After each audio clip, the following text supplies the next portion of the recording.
zilizofuata haliishi mpaka liishe.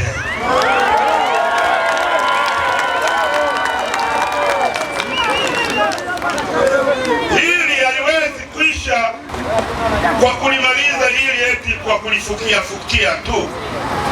Nasema wamekufa watu 500, unasema mzee Chande wametekwa watu 700 kwa sababu ya mapenzi. Mdude alitekwa kwa sababu ya mapenzi, na hata kama akitekwa kwa sababu ya mapenzi, je, sheria inaruhusu mtu atekwe? Na mamlaka ambazo zinatakiwa kuchukua hatua ziko wapi mpaka mtu kama Chande anakuja kuongea utumbo?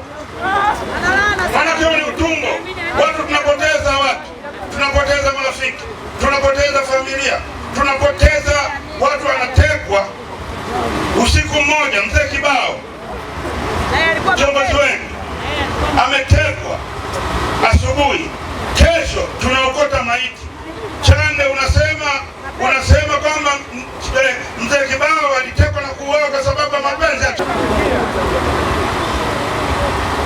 Kwa kitendo cha kumteua Chande kuwa mwenyekiti wa hiyo tume yao, ni wazi ilionyesha kwamba serikali hii haina usirias katika kushughulikia tatizo hili ambalo limeleta madonda makubwa sana kwenye mioyo ya Watanzania.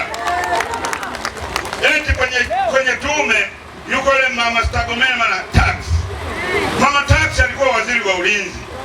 Katika uchunguzi tunaotaka pia tunataka kujua kama wanajeshi wake tuliwaona, tunataka kujua kama kwa kifupi Mama Tax ni mtuhumiwa.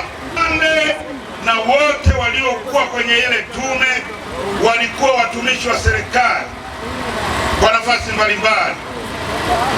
Kuna IGP Saidi Mwema, sijui kuna nani, ambao kimsingi hawa wote rekodi zao za utumishi, hawa wote waliokuwa kwenye tume 80% watakuwa wajela, akiwemo Chande,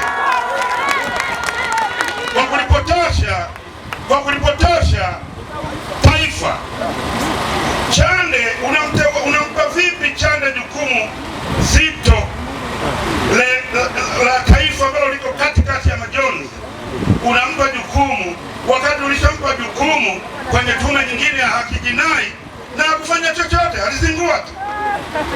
Kwenye tume ya haki jinai Chande ndo alikuwa kiongozi, akatoa mapendekezo mle, polisi sijui ukamataji wa ovyo unatakiwa ushughulikiwe.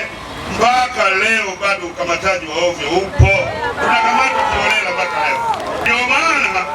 Ndio maana kila jukumu la msingi wanapewa wao, ingawa kila mtu anajua kwamba hawana sapoti ya umma hauwaamini, umma hauwaheshimu. Unawapaje majukumu ya taifa watu ambao hawaheshimiki? Au na unataka usiheshimike? Itakuwa na unataka usiheshimike?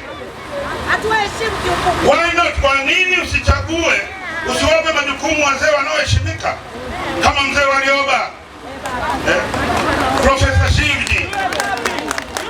Na ni simple. Angalia Chande, kila ulichoshughulikia kimekataliwa na wananchi. Warioba alikabidhiwa jukumu very sensitive la katiba, akarudi kwa wananchi akalifanya. Alivyotoa ile rasimu yake, wananchi wote wa Tanzania wakamuunga mkono. Kwa nini mnamwogopa Warioba? Wapeni majukumu haya wazee ambao wanaheshimika, wazee ambao wanaaminika na umma, kwamba wakitoka wakisema ini watu wanaamini ini sio unamleta Chande ukisema watu wanajua hii sio B, hii ni F kabisa, iko mbali kabisa, tofauti na uhalisia anaosema pale. Sasa wanasema wameteua tume ili kushughulikia hili swala. Tume imetoa ripoti, tumejua. Kwa nini bado wanaogopa?